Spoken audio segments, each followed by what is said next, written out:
Hello to all of you, and today we have a very special guest in Drug Free Life GR. We have with us Tim from Holland. I asked him if he would be willing to share with us a little bit his story. He was more than willing to share his story with a purpose to help those who are in a point of decision in their life. Hello, Tim. Welcome in Drug Free Life GR. Hi, George. Nice to be here. Great. So tell us about you. Who was Tim before you started using drugs? Tell us a bit your story. Who were you before? What was your life like? I was very energetic. I was a very happy child. I loved playing sports. I had a very good relationship with both my parents. I loved school. I really liked going to school. I liked to study. I really liked reading books. And one thing about me, what really I think defines me as a child, I was so all over the place. But I had this kind of like entrepreneurship in me. So one day I wanted to open a restaurant. The other day I wanted to open like a bookstore. So I always had this sort of drive in me, like I want to make something of my life. I want to make money. I want to have a family. I had all these big dreams, for a little boy. So yeah, before that, it was like it started really early with me. Fantastic. And what happened at around the age of 13 years old? So I grew up in like a little village in the south of the Netherlands. And then when I was 13, my parents decided to move. So we moved to a big city. Was very scared. You're 13, you're very scared. You have to leave all your friends. There was no family of me living in that region. I knew nobody there. And we moved there, and like a week later, I had to go to like a new school, having to make new friends. And that's a little bit where it like went wrong. Yeah, you just have this feeling like you really want to be part of something, be part of a group. You want to be liked. I'm kind of like in that period of time, I was pretty like insecure. And I didn't know if people like me. I was caring so much about the opinions of other people and how should I talk, what should I wear to make friends. And yeah, after a little bit of time, I got into contact with two of my classmates, and I fairly quickly found out that they were doing something that was new to me. They were experimenting with marijuana.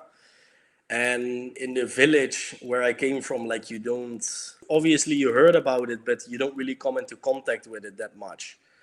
So for me, it was like, I don't really know what that is. And I would say Holland is also quite special on that point, because obviously with the situation in our country regarding like the coffee shops and the legal use of it, yeah, as a kid, you have this feeling like it can't be that bad. You can buy it in a shop. Yeah, I remember when I was every time I go to Holland, it's like, it's totally free and all is legal. And actually many people here in Greece say that, they say, wow, in Holland they are so advanced. They have it all legal and free. Yeah. I mean, but is that really a good thing, I've heard like so many foreign people, like tourists, or that they also say, wow, Holland, and you're so liberal. You let everybody do what they want. You don't prosecute the people. But I don't think that foreign people really know what kind of effect it also has on the country. Like, because the people, we even call it a soft drug in Holland. So the government is already like putting the emphasis on the fact like, it's not that bad, like they make it like, if you call it a soft drug, it's like, it's okay, it's a drug, but it's not that bad. So and that's what happened to me, like that was also the talk what the people gave me, like, come on, it's not that bad, like you can buy it in a shop, just give it a try. And because of the situation where I was in, I thought like, if I don't do it now, yeah, what like I will never now it's time to have fun. It's time for YOLO. Yeah, and more also that I thought if I don't try it now, they will maybe not accept me anymore in the group, or I will I will be a little bit like an outcast, like, he's no fun, like he doesn't want to experiment things with us. Like, so yeah, I started drugs when I was 13, almost 14 years old. And then how it unraveled, how it went on. Yeah, so it progresses actually, like, I would say for me, marijuana was quite a slow killer. So it wasn't like I was immediately smoking it every day, but like we had fun, we laughed, and that just progressed into, we started doing it like every other weekend.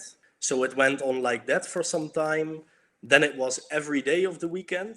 So Friday after school up until Sunday in the evening, just being outside, hanging around, smoking marijuana, and then it slowly started to progress into really doing it every day. So, and I think that took me about like 1.5 years for me to like really smoke it like on a daily basis, and also like really, if I didn't smoke it, I would like have like withdrawals from it. So like I couldn't sleep properly, and I would just not feel good. I would be like a little bit aggressive, like just not myself, you know. It just had completely taken me over as a person. And then when I was 16, back then that was the legal age in Holland to drink. So obviously I started drinking at 16. It's both a drug that are like the gateway, the step in drugs, you know, like the people start or drinking early, or they start like smoking marijuana, and from there normally they progress into something else. But for me I really started with smoking marijuana. You know, around that age I started to become very interested in girls also, so it was for me I thought it's a good opportunity to like meet maybe a girlfriend or something like this. So, and the alcohol helped me also with the fact that I was quite a shy, insecure person. So, and the alcohol like loosens it a bit up, and you get a little bit more confident, and you dare to like get up to a girl and speak with them, or you just have like less boundaries. So for me, it was something that made me feel good. It made me as if almost it made me in a way that like I could not be. I think it's like a combination of a couple of things. I think that I had like quite a low self-image. I didn't have like much self-esteem, and I just started to look into things also kind of as a solution to fix my problems. So everything that was mind altering, like alcohol or marijuana, I saw as a sort of a solution for a certain problem what I had, that part. I see. Now tell me, what were the consequences and the symptoms and the things that were happening with your drug use? What was happening in your life? So my school was going quite bad. I had to like do a class over 2 times. I got kicked out of high school because in Holland you have this rule that you can't keep doing over a class. So at some point they just say like, okay, you're not good for this school. Like we kick you out, and you need to go find like something else what you can do. So that was something that obviously for my parents was also not easy to handle, because they saw me going from like being very interested in school to not caring at all anymore about school. Also the relationship with especially my mother went like completely downhill, because she saw what was happening. She saw that I was clearly like not telling something, not being honest about something, hiding things. So it just really put like a big break in the relationship with my mom, because I was just not being honest about anything. Becoming aggressive when they asked me like difficult questions, very defensive about everything in my life, like they couldn't know about nothing, slowly expelling them from my life, you know. The one other consequence is that I just lost also my interest in doing sports. So I also stopped playing field hockey, and I stopped playing football. So it was like So what I explained before, I was 13. So I liked school, I liked doing sports, and like within 2 years of smoking marijuana, I had given up on everything. You know, I suddenly didn't like those things anymore. I see. So yeah. I see. Okay, so one thing is that you started not doing well at school, you started not having good relationships with your parents, not be interested on sports. And I'm asking you this because sometimes when I create videos informing about marijuana, etc., there are always the guys who are currently using marijuana and they write comments. Yeah. What are you talking about? You don't know what you're talking about. It's just fine. I have it all under control. It's all great. I'm doing fine and I'm doing my life and this is relaxing me and all that. But here you say a different story. You say, like, in long term, how it affected you. Like, to those people, what I would want to say, like, it's not for nothing that the main reason in Holland why people are in, for example, a drug-induced psychos, they have done research in Holland about this, that there are so many people that are mentally not good, directly related to them smoking marijuana on a daily basis. Wow. Like, it's not and I felt it myself also. You can become paranoid, you can, something can happen with your brain, and if it happens, if you have that once happening, it's very difficult for you to recover from that. Actually, some friends of mine that I started smoking the marijuana with, they are really not doing well in life. So most of the friends that I had, that I made in that period, I can't really name one that is like really succeeding in life. Some of them are in mental hospitals. Some of them also went like to rehab clinics. Like, nobody has like a bright future, you know, doing this, that I know of. I mean, what I noticed on myself, it made me really lazy. So like my whole drive in life to really accomplish something was gone. Like, you accept things very easily. So, oh yeah, okay, I don't get that better job, but it's fine. I'm fine how I am now. Like, you don't really have that drive anymore in your life. You lose that. Yeah. But then you told me that you went on and you didn't stay on marijuana. You went on and escalated. So basically, when I was 16, I did alcohol, and I was going like every weekend to nightclubs. And then a year later, when I was 17, I like got in a nightclub, like in contact with somebody who gave me an ecstasy pill that contains some kind of like drugs that makes you like party all night.